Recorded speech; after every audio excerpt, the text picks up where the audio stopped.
ભક્તો યાદ રાખજો, કોઈના સુખને જોઈ અને મન દુખી થાય ત્યારે સમજજો મારી અંદર અસુરે પ્રવેશ કર્યો, અસુરે પ્રવેશ કર્યો છે. આ જગતમાં ભક્તો એક બહુ અદભુત પ્રસંગ મને યાદ આવે એટલે કહું. એકવાર અકબરની મોટી સભા ભરીને બેઠેલી હતી. અકબરે પ્રશ્ન કર્યો કે આ જગતમાં વધારે દુખી કોણ હશે? બધા અલગ અલગ બોલવા માંડ્યા. જેની ઘરે સંતાન નથી દુખી, કોઈ બોલ્યો જેની પાસે રૂપિયા નથી દુખી, કોઈ બોલ્યા જેના શરીરમાં રોગ છે દુખી. બધા અલગ અલગ મંતવ્ય આપતા, પણ અકબરને સંતોષ નહોતો થતો. બીરબલ એક બાજુ બેઠા હતા. બીરબલની સામે જઈને કહ્યું, બીરબલજી તમે તો કઈક બોલો, આ જગતમાં વધારે દુખી કોણ હશે?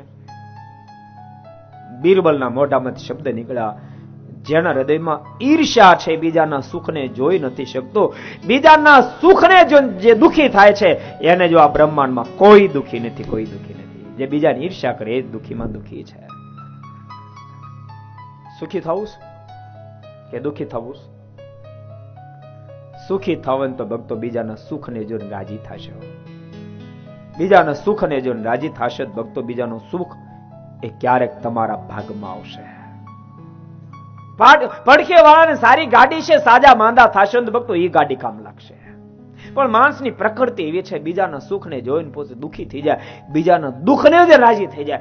પોતાને ભલે સાયકલ નો બદલે એની ચિંતા નથી, પણ પાડોશી હીરો હોન્ડા ગાડી કેમ લીધી બસ એની ચિંતા મૂંગ નથી આવતી. બોલો, પોતા નળિયું ન બદલે એની ચિંતા નથી, પણ એને 2 માળનો બંગલો કેમ બને? બોલો, એમાં ડાયાબિટીસ થઈ જાય. વિચારધારાને બદલજો ભક્તો, બહુ આનંદ આવશે.